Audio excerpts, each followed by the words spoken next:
Start करेंगे। NCERT का question हो सकता है, ये कंफर्म नहीं हो, पर अच्छा क्वेश्चन है।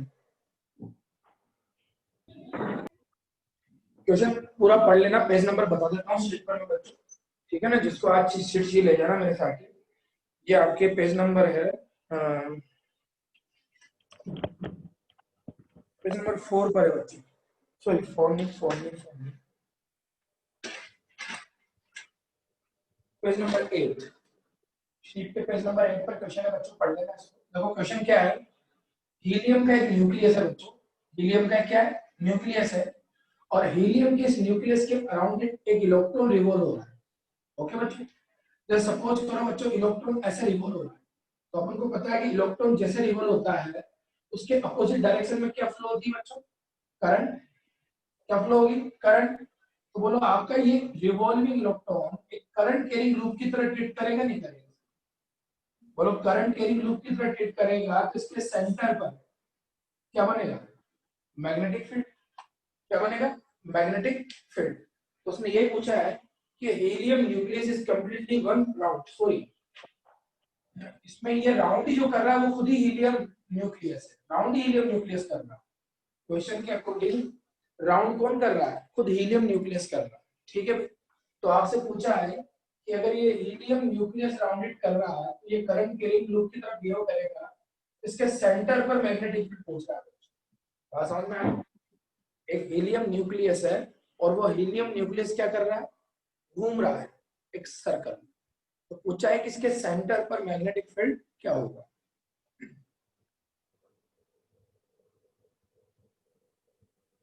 देखो कैसे निकालेंगे, ध्यान समझो। सेंटर पर मैग्नेटिक फील्ड निकालने के लिए हम सबसे फर्स्ट सेंटर का फॉर्मूला काम करेंगे। बताओ क्या फॉर्मूला होता है, क्या फॉर्मूला होता है सेंटर पर मैग्नेटिक फील्ड का, करंट कैरिंग लूप का, बोलो।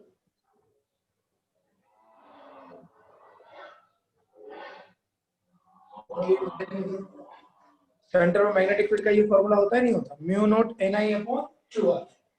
बच्चों क्या बोल रहा है वो कि वो इतने पाथ के रेडियस पर मूव कर रहा है, इसका टाइम पीरियड कितना है, 2 सेकंड। कितना बच्चों, 2 सेकंड। तो यहाँ तो आपके पास टाइम पीरियड की तो बात ही नहीं हो रही। बताओ इसमें से किसको चेंज करेंगे हम, टाइम पीरियड लिया है, वो अपना एक रिवोल्यूशन पूरा करने में कितना टाइम ले रहा है बच्चों, 2 सेकंड। अपना एक रिवोल्यूशन कंप्लीट करने में कितना टाइम ले रहा है बच्चों, 2 सेकंड। तो आपसे पूछा है कि बताइए मैग्नेटिक फील्ड क्या होगा, तो बताओ इसमें से किसको चेंज करेगी, टाइम पीरियड इन्वॉल्व हो जाए, बताओ सोचो थोड़ा सा, किसका वैल्यू पुट करेगी, टाइम पीरियड आ जाए। टाइम पीरियड तो आएंगे जाने इसमें, टाइम का कांसेप्ट किसमें आता है इनमें से, बताओ बताओ जल्दी से फटाफट से। Q naught N I upon R, question समझ में आया। एक हीलियम न्यूक्लियस है जो सर्कुलर पाथ पर घूम रहा है और आपको सेंटर पर क्या निकालना है, मैग्नेटिक फील्ड। तो सेंटर पर मैग्नेटिक फील्ड का फॉर्मूला यही पड़ गया, क्योंकि करंट कैरिंग लूप की तरह ट्रीट करेगा, और अगर करंट कैरिंग लूप की तरह ट्रीट करेगा तो आपको बताना है कि इस फॉर्मूले में mu naught constant, L constant है, आर रेडियस उसने दे दिया आपको, स्मॉल आर लेंगे उसको। बोलो आई का फॉर्मूला क्या होता है, करंट का फॉर्मूला क्या होता है,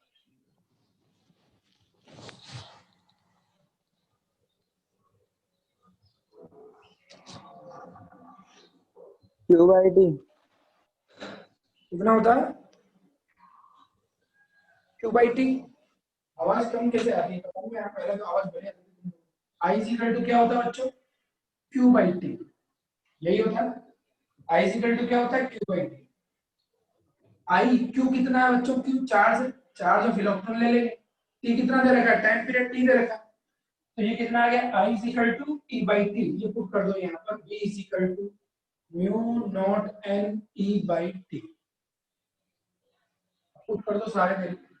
वो प्रूव करवा रहा है आपसे कि प्रूव कीजिए कि सेंटर में जो मैग्नेटिक फील्ड होगा वो म्यू नॉट का कितने टाइम्स होगा बच्चों, 10 to the power minus 19 times.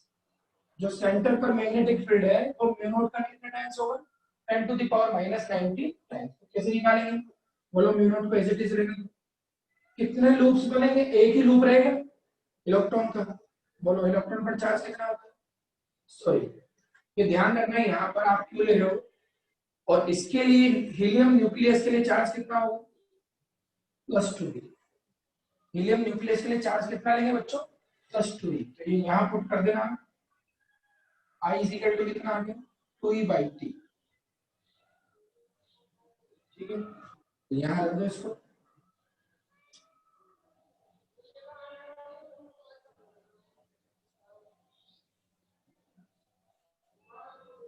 B is equal to कितना आ गया? म्यू नॉट, ये 2E है बच्चों। म्यू नॉट n का वैल्यू 1 हो गया, 2 into 1.6 into 10 to the power -19, 2 into radius कितना है?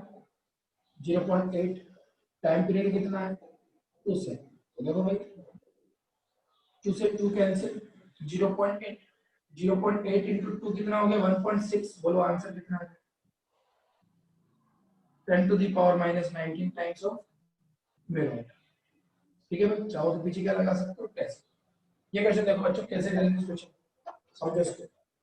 तो इस क्वेश्चन में आपसे पूछा गया है कि हमारे पास एक लॉन्ग स्ट्रेट वायर जो नॉर्थ साउथ डायरेक्शन में रखा हुआ है। वायर को कहाँ रखा हमने? नॉर्थ साउथ डायरेक्शन में। वायर को कहाँ रखा बच्चों? North south direction. ये नॉर्थ साउथ डायरेक्शन रख दिया इसमें वायर। उसके बाद पूछा है कि इसका एक छोटा सा लेंथ एलिमेंट है जिसका वैल्यू है 1 सेंटीमीटर। एक छोटा सा लेंथ एलिमेंट है जिसका वैल्यू कितना है? 1 सेंटीमीटर। इससे आपको 200 सेंटीमीटर डिस्टेंस पर नॉर्थ ईस्ट पर, देखो find magnetic field at A point 200 centimetre north east.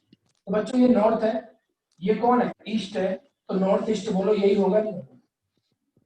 बोलो नॉर्थ ईस्ट होगा नहीं होगा? यही होगा। तो अगर ये नॉर्थ साउथ है, ये ईस्ट वेस्ट है, तो ये नॉर्थ ईस्ट होगा।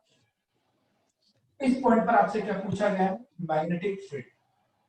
वायर में करंट दे दिया बच्चों, जिस लेंथ की वजह से मैग्नेटिक फील्ड निकालना, उस लेंथ एलिमेंट का लेंथ दे दिया 1 सेंटीमीटर, और जिस डिस्टेंस पर निकालना उसका वैल्यू कितना दे दिया? 200 सेंटीमीटर। ठीक है भाई, कितना दे दिया? 200 सेंटीमीटर, ये पूछा उसने।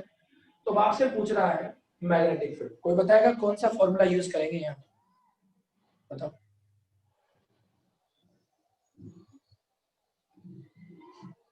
कौन सा फॉर्मूला यूज करेंगे?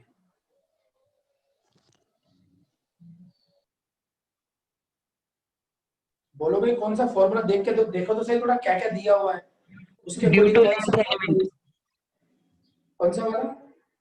Due to length element.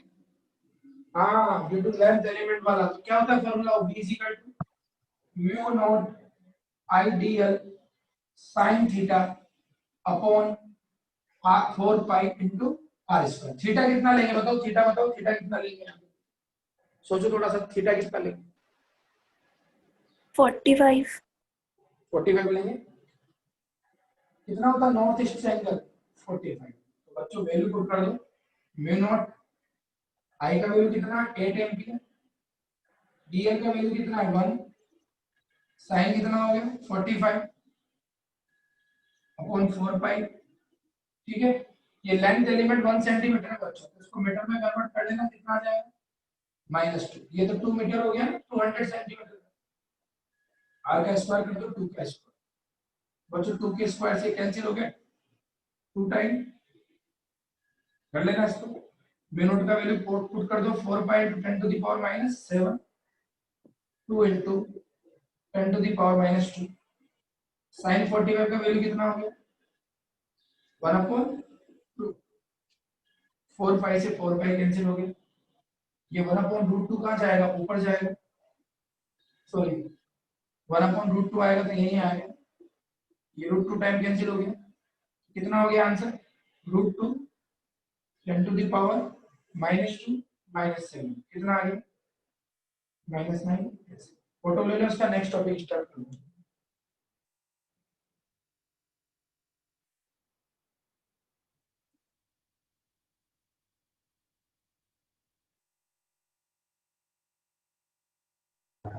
Sir sir इसके पहले वाले क्वेश्चन में n की वैल्यू 1 थी क्या? यहाँ पर हाँ। n का वैल्यू 1 नहीं है ना, क्योंकि एक ही तो लूप है आपका, इलेक्ट्रॉन रिवॉल्व हो रहा है, तो एक ही तो लूप हुआ है। अच्छा सर। ठीक है ना। बहुत सारे लूप थोड़ी एक ही लूप में घूम रहा है इलेक्ट्रॉन बार बार, अलग अलग लूप थोड़ी, जैसे वायर होता है, ये लंबा वायर है, आपने इसको घुमा के एक और दो लूप बनाए, तो बोलो करंट कितने वायर में कितने टर्न्स ले रहा है करंट, दो बार घूम रहा है ना, पहले इस लूप हाँ। में फिर दूसरे लूप में। लेकिन यहाँ एक ही इलेक्ट्रॉन है और सॉरी हीलियम न्यूक्लियस है और वो एक ही लूप में घूम रहा है बार बार, तो अलग अलग लूप थोड़ी होता है, नंबर ऑफ लूप की वैल्यू कितना ले लेंगे वन। ठीक है सर। ले लिया फोटो।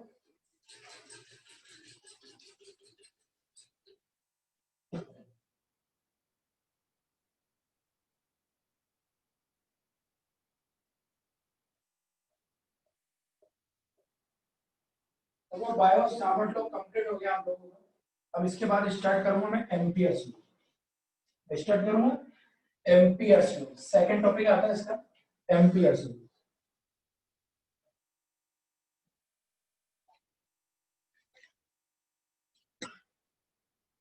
सबसे पहले पढ़ेंगे हम लाइन इंटीग्रेशन ऑफ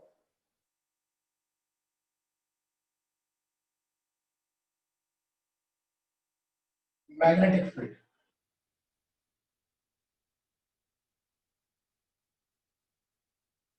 ध्यान से सुनते जाना, देखो line integration of magnetic field क्या होता है।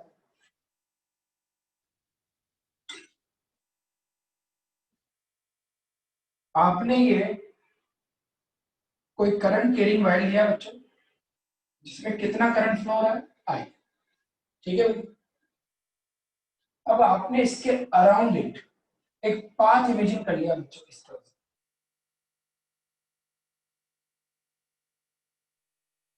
आपने इसके अराउंड इट एक पाथ इमेजिन कर लिया ऐसे, ये पाथ है, जैसे आपके कोई डोरी लिया आपने, इसके अराउंड इट इमेजिन कर लिया, एक पाथ लिया है आपने, कोई सरफेस नहीं लिया, ठीक। ये जो पाथ लिया है इस पाथ को बोलेंगे एम्पीरियन पाथ। ये इमेजिन जो किया आपने, सर्कल हो सकता है, रेक्टेंगुलर हो सकता है, ठीक है भाई। तो ये आपने जो पाथ लिया है, अब इस पाथ पर आप सबसे पहले एक छोटा सा लेंथ एलिमेंट लो। मैंने यहाँ एक लेंथ एलिमेंट ले लिया बच्चों, इस लेंथ एलिमेंट का लेंथ कितना है बच्चों, ये। इसका डायरेक्शन हमेशा कहाँ जाता है बच्चों, अलोंग दी लेंथ, यानी इस पर एक छोटा सा टेंजेंट ड्रॉ करेंगे, ये टेंजेंट किसके डायरेक्शन को दिखाएगा, लेंथ के डायरेक्शन, ठीक है। अब यहाँ पर मैग्नेटिक फील्ड भी दिखाएंगे। याद करो जब मैंने आपको गाउस लॉ पढ़ाया था तो बताया था कि गाउस लॉ की सरफेस पर हम दो डायरेक्शन दिखाते हैं, गाउस लॉ की सरफेस पर हम दो डायरेक्शन दिखाते हैं, एक तो इलेक्ट्रिक फील्ड का और एक, बताओ एक दूसरा किसका, सरफेस पर दो डायरेक्शन दिखाते थे, एक तो इलेक्ट्रिक फील्ड का दिखाते थे और एक दिखाते थे हम सरफेस के एरिया दिखाते थे। सिमिलरली यहाँ भी हम दो डायरेक्शन लेंगे, एक तो लेंथ एलिमेंट का लेंगे और एक किसका लेंगे, मैग्नेटिक फील्ड का। सपोज करो मैग्नेटिक फील्ड जा रहा है यहाँ किसी एंगल पर्टिकुलर, कितने एंगल पर, थीटा एंगल पर। तो आपने क्या लिया, इमेजिन पाथ लिया, पाथ बोला है मैंने, ठीक है। और उस पाथ पर आपने क्या ले लिया, लेंथ एलिमेंट। लेंथ एलिमेंट लेने के बाद आपने उस पर दो डायरेक्शन दिखाया, एक तो आपने दिखाया क्या, लेंथ का डायरेक्शन, और एक आपने किसका डायरेक्शन दिखाया, मैग्नेटिक। उनके बीच का एंगल क्या कर लो, नोट कर लिया ना। तो नोट करने के बाद देखो line integration of magnetic field, line integration of magnetic field equal to integration of B dot DL.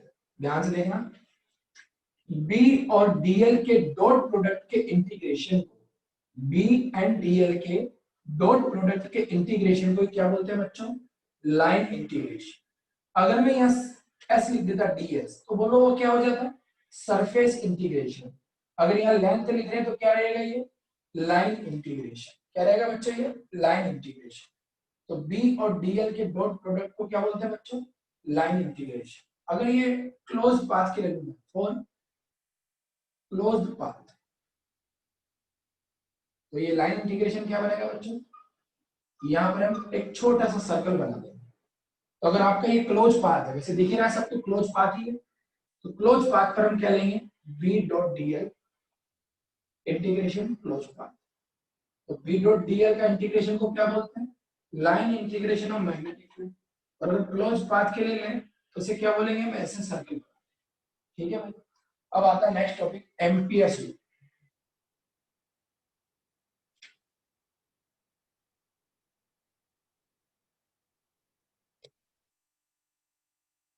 Next topic क्या था बच्चों, एम्पियर्स लॉ। इसे एम्पियर सर्कुलर लॉ भी बोलते हैं बच्चों।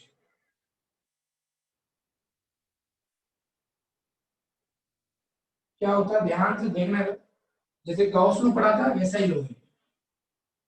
आपने करंट कैरिंग वायर लिया, हो सकता है एक और करंट कैरिंग वायर हो, कई सारे वायर है, और इस दोनों करंट कैरिंग वायर के अराउंड इट आपने एक पाथ को इमेजिन कर लिया, और उस पाथ पर आपने क्या किया, एक छोटा सा लेंथ एलिमेंट ले लिया डी, फिर आपने लेंथ एलिमेंट का डायरेक्शन दिखाया अलोंग दी टेंजेंट, फिर उसके पास में कहीं ना कहीं मैग्नेटिक फील्ड भी होगा, उसका डायरेक्शन दिखाया, वो हो गया बी। समझ रहे हो ना मैग्नेटिक फील्ड का डायरेक्शन कैसे निकालेंगे, याद करो। वायर को बिल्कुल स्ट्रेट वायर को इसे पकड़ेंगे, पकड़ने के बाद इसे होल्ड करेंगे। अगर आपका ये थंब करंट के डायरेक्शन को बता रहा है तो आपके फिंगर घूम के कर्ल होके इसके चारों ओर किसको बताएगी, मैग्नेटिक फील्ड के डायरेक्शन को। आपकी फिंगर कर्ल होके घूम के किसको बताएगी, मैग्नेटिक फील्ड के डायरेक्शन को। तो ऐसा क्या निकाल लेंगे, मैग्नेटिक फील्ड का डायरेक्शन। ठीक है, आगे देखो। तो ये दोनों बता दिए। तो then line integration of a magnetic field along a imaginary path, क्या बोला मैं, line integration of a magnetic field along a imaginary या empyrean path is mu naught times d। Suppose करो इन दोनों वायर का टोटल करंट कितना है बच्चों, ऐड करने के बाद समेशन आएगा। इसका सपोज करो I1 है, इसका I2 है, दोनों को ऐड किया तो कितना आ गया, समेशन। तो mu naught times of d in closing current in empyrean path। किसी भी मैग्नेटिक फील्ड का जो लाइन इंटीग्रेशन होगा बच्चों, उसके अंदर जितना भी करंट आ रहा होगा उस टोटल करंट का म्यू नॉट टाइम्स होता है। Line integration of magnetic field mu naught times होगा किसका, उसके अंदर जो करंट आ रहा होगा। बताओ सपोज करो यहाँ एक नहीं दो नहीं बहुत सारे वायर और उनका टोटल करंट कितना आ रहा है, समेशन है, तो उसको कितने से मल्टीप्लाई कर दो, म्यू नॉट से। इसे बोलते हैं बच्चों हम एम्पियर्स। क्या बोलते हैं इसे, एम्पियर्स। वेन म्यू नॉट कौन है बोलो, परमिएबिलिटी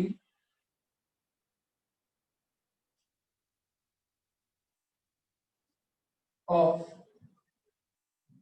फ्री स्पेस। वैल्यू क्या होता है इसका, बार बार लिखूंगा याद हो जाएगा, 4 pi into 10 to the power -7 weber per ampere into metre. देखो इन यूनिट्स के बारे में हम बाद में बात करेंगे क्या है क्या नहीं है। वेबर यूनिट होता है, फ्लक्स का यूनिट होता है मैग्नेटिक फ्लक्स का। चलो फिलहाल देखो, दोबारा देखो फटाफट से। एम्पियर्स लॉ लगाने के लिए क्या करना है आपको, सबसे पहले वायर देखना है कहाँ करंट फ्लो है, फिर उसके चारों तरफ आपको एक इमेजिन पाथ ड्रॉ कर लेना है, चाहे वो सर्कुलर हो चाहे वो रेक्टेंगुलर हो, कैसा भी। फिर उस पर एक लेंथ एलिमेंट लेना है, लेंथ एलिमेंट लेने के बाद वहां पर आपको दो डायरेक्शन दिखाने हैं, एक तो लेंथ का जो हमेशा टेंजेंट के अलोंग जाएगा, और एक मैग्नेटिक फील्ड का जो राइट हैंड थंब रूल से जाएगा। जब दोनों के डायरेक्शन आप दिखा दो तो उनके बीच का जो एंगल बनेगा उसको ध्यान रखना है। उसके बाद आपको मैग्नेटिक फील्ड का क्या लिखना है, लाइन इंटीग्रेशन। ये हो गया एलएचएस। क्या हो गया बच्चों, ये एलएचएस। ये जो आपका लाइन इंटीग्रेशन है, उस वायर के अंदर जितना भी करंट आ रहा होगा आई, उस टोटल करंट का कितना टाइम्स होगा, म्यू नॉट टाइम्स होगा। इसे बोलते हैं क्या, एम्पियर्स सर्कुलर लॉ। इसको प्रूव करना है बच्चों, तो कैसे करेंगे, प्रूफ ऑफ एम्पियर्स लॉ।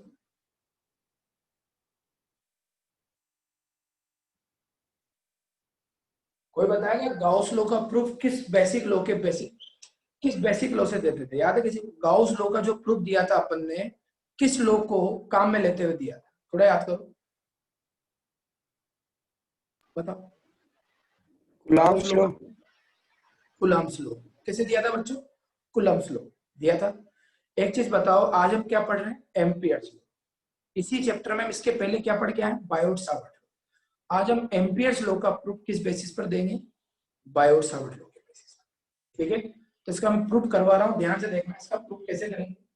इसका प्रूफ देने के लिए मैंने सिंपली एक वायर ले लिया जिसमें कितना करंट फ्लो है, I। ये एक लॉन्ग स्ट्रेट वायर है, इनफाइनाइटली लॉन्ग स्ट्रेट वायर। तो कंसीडर है infinitely long straight wire carrying current I। ठीक है, अब मुझे एम्पियर्स लॉ लगाना है। एम्पियर्स लॉ लगाने के लिए मेरे को एम्पीरियन पाथ लेना पड़ेगा। क्या लेना पड़ेगा बच्चों? जैसे वहां पर गाउस लॉ में जिस सरफेस को इमेजिन करते थे उसे क्या बोलते थे बताओ? Gaussian surface. वैसे ही यहाँ पर एम्पियर्स लॉ में जो पाथ लेंगे, याद रखना, यहाँ पाथ लेते थे, वहां सरफेस लेते थे। तो यहाँ जो पाथ लेंगे उस पाथ को बोलेंगे एम्पीरियन पाथ। तो यहाँ भी अपन क्या लेंगे? Empyrean path. और सबसे इजी एम्पीरियन पाथ होता है सर्कुलर पाथ। क्या होता है बच्चों? Circular path. तो मैं क्या करता हूँ, यहाँ पर इसके अराउंड आर रेडियस का एक सर्कुलर पाथ इमेजिन कर लेता हूँ। ले लिया भाई सर्कुलर पाथ। अब इस सर्कुलर पाथ पर मैं दो चीजें लूंगा, एक तो लेंथ एलिमेंट लूंगा। तो मैंने कहीं ना कहीं यहाँ पर एक लेंथ एलिमेंट ले लिया, लेंथ एलिमेंट। आप जानते हो ये सर्कल है, ये लेंथ एलिमेंट टेंजेंट डायरेक्शन में जाएगा, इसका डायरेक्शन ले लिया। अब मैं मैग्नेटिक फील्ड दिखाऊंगा बच्चों। क्या दिखाऊंगा? Magnetic field. बताओ आप, ये वायर है आपका, ठीक है, सर स्ट्रेट वायर, इसको होल्ड ऐसे करोगे, करंट ऐसे जा रहा है, तो बोलो जो मैग्नेटिक फील्ड जाएगी वो किस फॉर्म में जाएगी? बोलो कॉन्सेंट्रिक सर्कल बनाएगी नहीं बनाएगी? बनाएगी। तो एक मैग्नेटिक फील्ड लाइन बोलो इस आपके सर्कल के ऊपर भी आएगी नहीं आएगी? बोलो इसी सर्कुलर पाथ के अलोंग मैग्नेटिक फील्ड बनेगा नहीं? देखना अभी, देखना एक एग्जांपल। ये देखो, देख रहे हो? ये देखो, ये आपका सर्कुलर है, ये बीच में कौन है? Long straight wire. ये आपने एक एम्पीरियन पाथ एज्यूम कर लिया बच्चों, कर लिया। तो बोलो मैग्नेटिक फील्ड भी तो इसी के अलोंग आएगा, नहीं आएगा क्या? जब न्यू फिंगर घुमाओगे तो इसी के अलोंग आएगा। तो ये आपका कौन बता रहा है? मैग्नेटिक फील्ड के डायरेक्शन। और यही कौन है? आपका एम्पीरियन पाथ। ठीक है, तो बताओ मैग्नेटिक फील्ड भी बोलो सेम डायरेक्शन में जाएगा नहीं जाएगा? देखो ऐसे होल्ड करेंगे तो बोलो ऐसे इसी के अलोंग जाएगा। बोलो बी पैरेलल क्या हो गया बच्चों? डी। बोलो बी पैरेलल क्या हो गया बच्चों? डी। कोई बताएगा इनफाइनाइटली लॉन्ग वायर के लिए बायो सावर्ट के अकॉर्डिंग मैग्नेटिक फील्ड क्या होता है? बताओ। मैंने तरीका बताया था याद करने का, अगर दोनों एंड इनफाइनाइट पर है तो।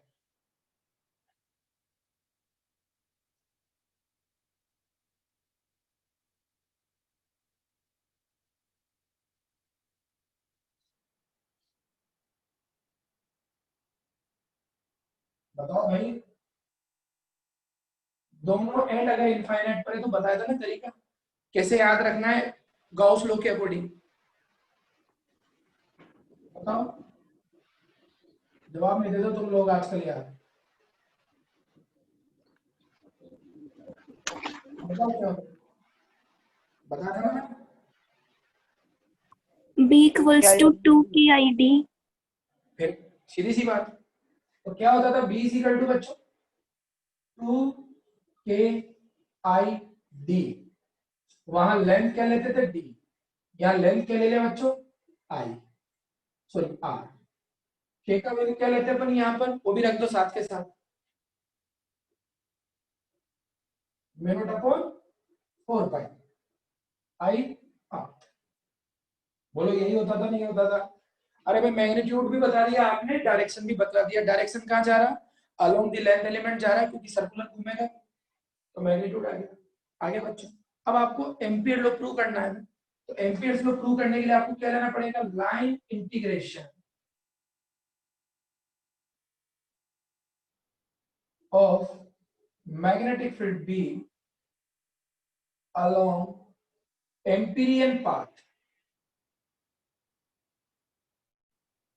आपको मैग्नेटिक फील्ड का क्या निकालना पड़ेगा? Line integration. किसके लिए? एम्पीरियन पाथ के लिए। तो क्या डेफिनेशन है लाइन इंटीग्रेशन का? डॉट प्रोडक्ट करो किस किस का? बी का और डीएल का, और क्या कर दो? इंटीग्रेशन। बोलो ये सर्कुलर पाथ है तो क्लोज्ड है कि ओपन है? बताओ, ये सर्कुलर पाथ जो दिख रहा है आपको, क्लोज्ड पाथ कि ओपन पाथ है? क्लोज्ड। क्लोज्ड है, तो क्लोज्ड है तो यहाँ क्या लिख दोगे आप? क्लोज्ड लिख दिया बच्चों। चलो ये आपका LHS आ गया, ये आपने बनाया है। अब आपको RHS क्या प्रूव करना है? ये प्रूव करना है बच्चों, ठीक है। कैसे प्रूव करेंगे देखते हैं। बोलो सबसे पहले ओपन करो डॉट प्रोडक्ट। बोलो डॉट प्रोडक्ट का फॉर्मूला क्या होता है, B D L cos zero. बोलो जीरो क्यों आया, क्योंकि बी और डीएल दोनों सेम डायरेक्शन में, तो एंगल कितना हो गया 0 डिग्री, तो ये जीरो आ गया। कॉस जीरो का वैल्यू कितना हो गया 1। बच्चों वायर बिल्कुल सेंटर में है, और आपने जो पाथ लिया एम्पियर उसके हर पॉइंट पर बोलो मैग्नेटिक फील्ड यूनिफॉर्म रहेगा नहीं रहेगा, क्यों, क्योंकि पर्टिकुलर पॉइंट डिस्टेंस आर रहेगा और सब जगह सेम रहेगा, तो इसके हर पॉइंट पर मैग्नेटिक फील्ड क्या रहेगा, यूनिफॉर्म। तो बी को कहां ले लेंगे, बाहर।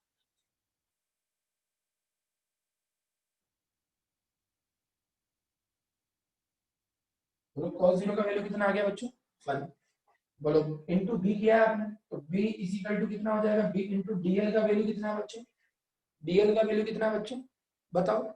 इस लाइन इंटीग्रेशन का वैल्यू निकालेंगे तो टोटल डीएल का वैल्यू कितना आएगा, देखो डायग्राम।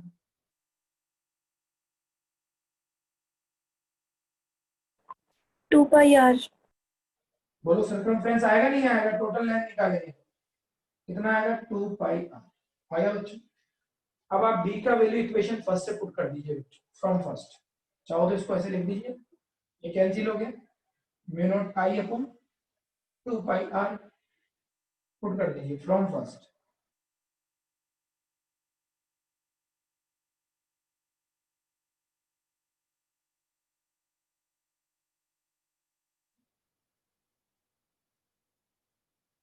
कर दो बच्चों पुट।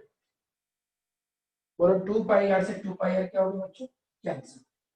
बोलो आंसर कितना आ गया, म्यू नॉट आई कितना आ गया बच्चों, mu not total current. Total current कितना था यहाँ, एक ही तो करंट था बस आई। बोलो प्रूव हो गया नहीं हो गया।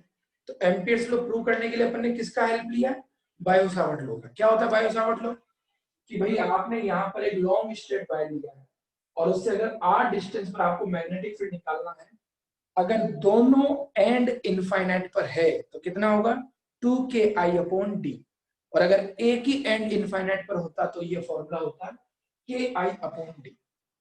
फिर हमने इसके अराउंड इट एक के लिए लिया circular empyrean path. Circular empyrean path पर एक लेंथ एलिमेंट लिया, लेंथ एलिमेंट पर आपने डायरेक्शन के साथ साथ मैग्नेटिक फील्ड का डायरेक्शन भी दिखा दिया। उसके बाद आपने लाइन इंटीग्रेशन निकाला, और लाइन इंटीग्रेशन कितना होता है बी डॉट डी एल। इस बी डॉट डी एल को सोल्व कर रहे हैं बच्चों, तो कितना बनेगा B D L cos zero. B magnetic field है, बी को बाहर निकाल लेंगे, डीएल यहाँ लेंथ एलिमेंट है, डीएल को यहाँ रखेंगे। डीएल का इंटीग्रेशन होगा 2 पाई आर, क्योंकि पूरा का पूरा सर्कमफ्रेंस बन जाएगा। बी इंटू 2 पाई आर में बी का वैल्यू पुट करेंगे, सोल्व करेंगे, कितना आ गया म्यू नॉट आई। कितना आ गया बच्चों म्यू नॉट आई। फोटो ले लो इसका फटाफट से, नेक्स्ट टॉपिक।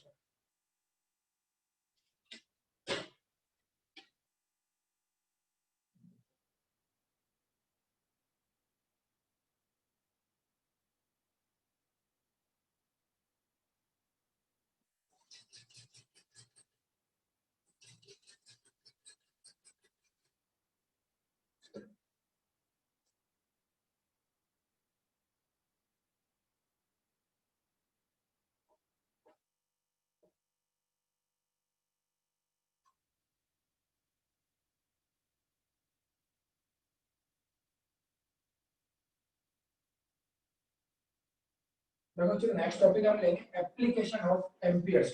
ठीक है भाई, नेक्स्ट टॉपिक क्या है, application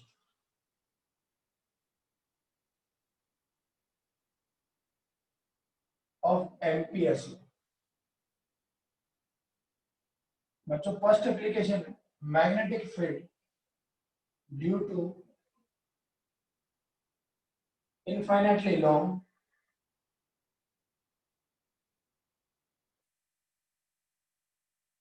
current carrying straight wire। ठीक है भाई, एक बड़ा सा डेरिवेशन पढ़ा था मैंने आपको, जहाँ ये फॉर्मूले आए थे मैंने कहा था ये टॉपिक आपके सीबीएसई में नहीं है, लेकिन फॉर्मूले आप याद रखना, क्वेश्चंस बनेंगे और देखो कितने काम आ रहे हैं टॉपिक से। अगर नहीं पढ़ा था तो कैसे समझ में आता है। ये टॉपिक आपका सिलेबस में, आपने कितना बड़ा डेरिवेशन किया था देखा था, पूरा एक डेढ़ 2 पेज का डेरिवेशन था पूरा, फाई 1 फाई 2 थीटा 1 थीटा 2 किया था। सो ये हम 4 लाइन में निकाल लेंगे कि ये फॉर्मूला कैसे है। देख रहे हो ये वाला formula mu nought I upon 2 पाई है, यही होगा ना सोल्व होने के बाद। देखो क्या है, आपके पास एक वायर है जिसका लेंथ कितना है बच्चों, इनफाइनाइट। करना क्या है आपको, इसके किसी ओ पॉइंट से परपेंडिकुलर डी डिस्टेंस पर आपको क्या निकालना है, मैग्नेटिक फील्ड। करना क्या है बच्चों, आपको इसके किसी पॉइंट ओ पॉइंट से परपेंडिकुलर डी डिस्टेंस पर आपको पॉइंट बी पर क्या निकालना है, मैग्नेटिक फील्ड। ठीक है भाई, हम एम्पियर्स लॉ यूज करेंगे बच्चों, क्या यूज करेंगे, एम्पियर्स। और आप जानते होंगे एम्पियर्स लॉ अगर लगाना है तो आपको क्या लेना पड़ेगा, बताओ बताओ। एम्पियर्स लॉ अगर आपको लगाना है तो क्या करना पड़ेगा, क्लोज्ड पाथ अज्यूम करना पड़ेगा। क्लोज पाथ एज्यूम करना पड़ेगा। और क्लोज पाथ यहाँ इस कंडीशन के अकॉर्डिंग सबसे अच्छा क्लोज पाथ होगा, ओ को एज ए सेंटर रखो, डी को एज ए डिस्टेंस लो यानी रेडियस लो, और डी रेडियस का आप एक क्लोज पाथ क्या कर लो, एज्यूम कर लो। डी रेडियस का क्या एज्यूम कर लो, एक क्लोज पाथ कर लिया एज्यूम। उसके बाद आप इस पर एक छोटा सा लाइन का लेंथ ले लो, मतलब लेंथ एलिमेंट ले लो। लेंथ एलिमेंट का डायरेक्शन कैसे जाएगा बच्चों, डीएल। और आपको पता है स्ट्रेट वायर है, कितना करंट केयर कर रहा है, आई। तो इसको ऐसे होल्ड करेंगे तो मैग्नेटिक फील्ड भी इसी के अलोंग जाएगा। बोलो दोनों एक सेम डायरेक्शन में होंगे, बोलो बी पैरेलल क्या हो गया बच्चों, डी। तो एंगल कितना हो गया, 0 डिग्री। कितना हो गया, 0 डिग्री। तो आपने इसके अलोंग एक लेंथ एलिमेंट लिया, जिधर लेंथ एलिमेंट का डायरेक्शन होगा उधर ही किसका डायरेक्शन होगा बच्चों, मैग्नेटिक फील्ड। तो now apply Ampere's law. Ampere's law apply कर दो, क्या होता है बोलो, B dot D L equal to mu naught sigma I, यही होता है। राइट हैंड सोल्व करो बच्चों, लेफ्ट हैंड सॉरी एलएचएस को सोल्व करो, बी डॉट डीएल को क्या लिख देंगे, बीडीएल कॉस थीटा। बोलो थीटा कितना हो गया, 0। म्यू नॉट, बोलो टोटल इनक्लोजिंग करंट कितना है, ओनली आई, आई है। बोलो बी डीएल कॉस 0 में कॉस 0 कितना हो गया, 1। बी सिमेट्रिकल, तो बी कहां जाएगा लाइन इंटीग्रेशन से बाहर।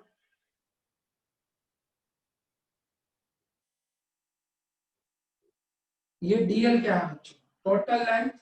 इस एम्पिरियन पाथ का याद रखना है, ये इमेजिन पाथ है, ऐसा कोई वहां पर रियल पाथ नहीं होता है, ये एम्पिरियन पाथ है बच्चों, ठीक है। तो इसका टोटल लेंथ क्या बनेगा, इसका सर्कमफ्रेंस, रेडियस कितना ले रहे हैं डी, तो बोलो इसका सर्कमफ्रेंस कितना हो गया, 2 पाई डी। बोलो आगे, 2 पाई डी को कहां भेज दीजिए आप, नीचे। तो बी इज इक्वल टू कितना आ गया, mu nought I upon 2 pi D. बोलो आ गया, 2 से ऊपर नीचे मल्टीप्लाई करके आप चाहो तो ये फॉर्मूला दिखा सकते हो, याद रखना। बाकी यहाँ लिखते नहीं है ऐसा, मैंने कहा ना यहाँ के होता ही नहीं है कुछ। आप हमेशा किसकी टर्म में लिखते हो, म्यू नॉट आई की टर्म में, मतलब म्यू नॉट के टर्म्स में। बोलो बी का डिपेंडेंस कैसे है बच्चों, बी के साथ इनवर्सली प्रोपोर्शनल। अगर आप बी ले लो एक साइड, एक साइड क्या ले लो, डी ले लो, तो बोलो ग्राफ कैसा आएगा, हाई ग्राफ। कैसा आएगा बच्चों, हाई ग्राफ। समझ में आया, फोटो ले लो इसका फटाफट।